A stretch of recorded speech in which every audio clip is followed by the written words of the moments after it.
Hello and welcome to day 5, the last day of the mini lunar course. This one is probably the one I'm most excited to bring through. It is the menstrual phase. This is when our blood physically sheds from our womb and we are allowed a physical and metaphysical death each month in this menstrual phase. So in the menstrual phase, it's the last phase of our cycle, and it is symbolic of a death and a letting go. It's associated with the dark moon, so this is when there's no light in the sky, there's no light reflected onto us, and most likely if we understood what our body was really wanted, we'd probably want to go really deep and inward. This is the phase that is symbolic, and we can harness the energy of the crone. And so what and who is the crone, you know? The crone is she's our last life major stage. Am I saying that right? Last major life stage, yes. She's what we embody before literal death. A literal passing on to whatever comes next.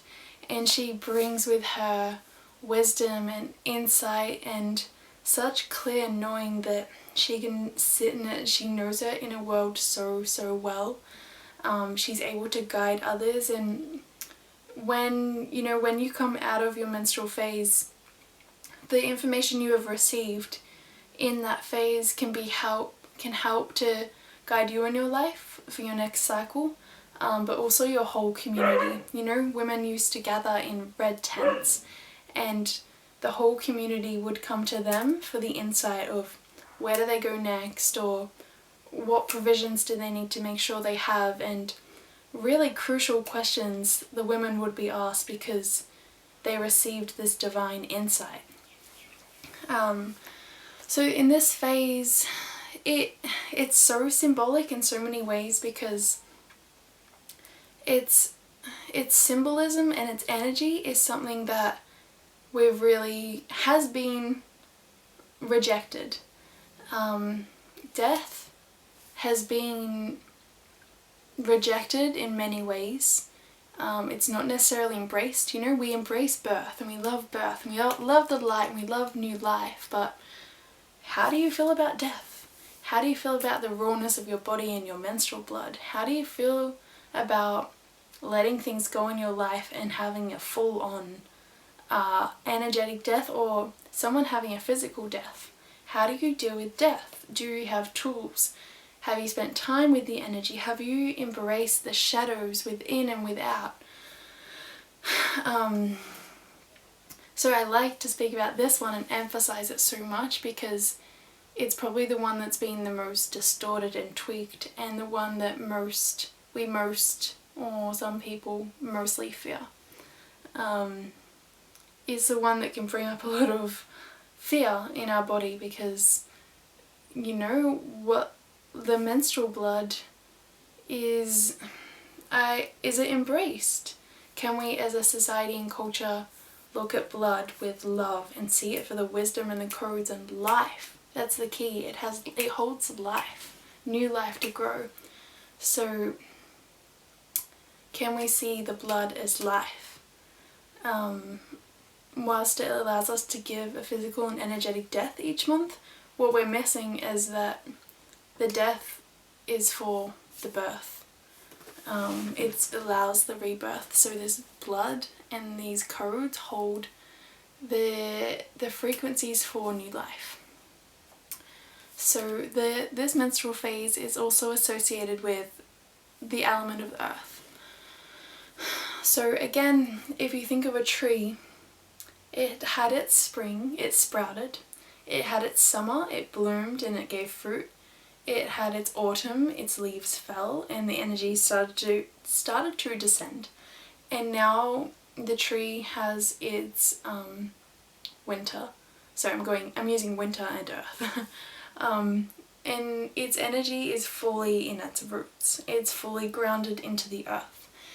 And this is likewise in our energy that we embrace and embody during the menstrual phase. It's an energy of, whoa, I need to go back to my roots, find the earth, find my connection, and see what's going in fully, deeply inside. What do I need to let go of? What do I need to allow to die? So these cycles can happen so much easier and with more flow. Many women say they go to women's circles, and just by going to them at the dark or new moon when they're menstruating, or not even menstruating at the time, but just by going to them and having a death through being able to speak what no longer serves them or what's troubling them, or speak their emotions, this allows the energy out. And so many women say that by doing this it eases their menstrual pain, because your menstrual pain sometimes can be, it's symbolic of all the energy you haven't let go through the month. So it's trying to let it go all now at the end of the month. Let go, let go, let go. So if you are consciously letting go and working with your cycle, you have the ability to ease your menstrual pain and work with it, because that's all it wants. That's what you inside want.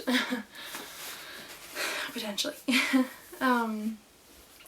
So this is a time when our intuition and sensitivity is heightened, and like, we're expected to keep on going in our normal life and pretty much keep performing in the full moon ovulation phase. That energy, like the outwardness, the communion, the connection, the action, action, action, go, go, go.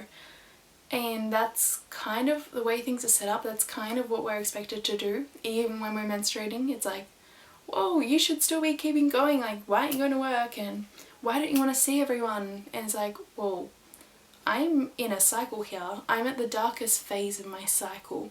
I'm at the most inward. And I'm doing a hell of a lot of work by honouring this. I'm doing a lot for myself and the whole of humanity. I'm transmuting a lot right now, and I'm letting go of a lot, so just as much as our daily lives might be set up to be in alignment with the ovulation phase of action and communion and outward energy, we can do little things to tweak our personal lives to honour, embody and harness the energy of the menstrual phase. And these little tweaks can be things like not scheduling events at this time, unless you're going to maybe a new moon women's circle, not doing business deals, etc. Maybe taking some time off work if you can. Having dinners ready in the freezer so you don't have to cook, How can you really honour yourself so you can receive the rest to get these downloads and help you have a death so new life can spring? And then in ovulation phase you are able to give more and more because you've had your inward love and rest. So what else can you do? You could take time to do guided meditations. You could have a little red candle in your house signifying that you're menstruating, and explain to your family or the people in your house that that means you might need more rest and time to yourself, and might not have the physical energy, emotional energy to give and help others at this time. Just let them know that these few days you would love to just have a little bit of space, not necessarily be called upon for hard, arduous tasks, maybe have dinners in the freezer for you and everyone, or let them make their own food. Take baths, do a little ritual, connect in and journal.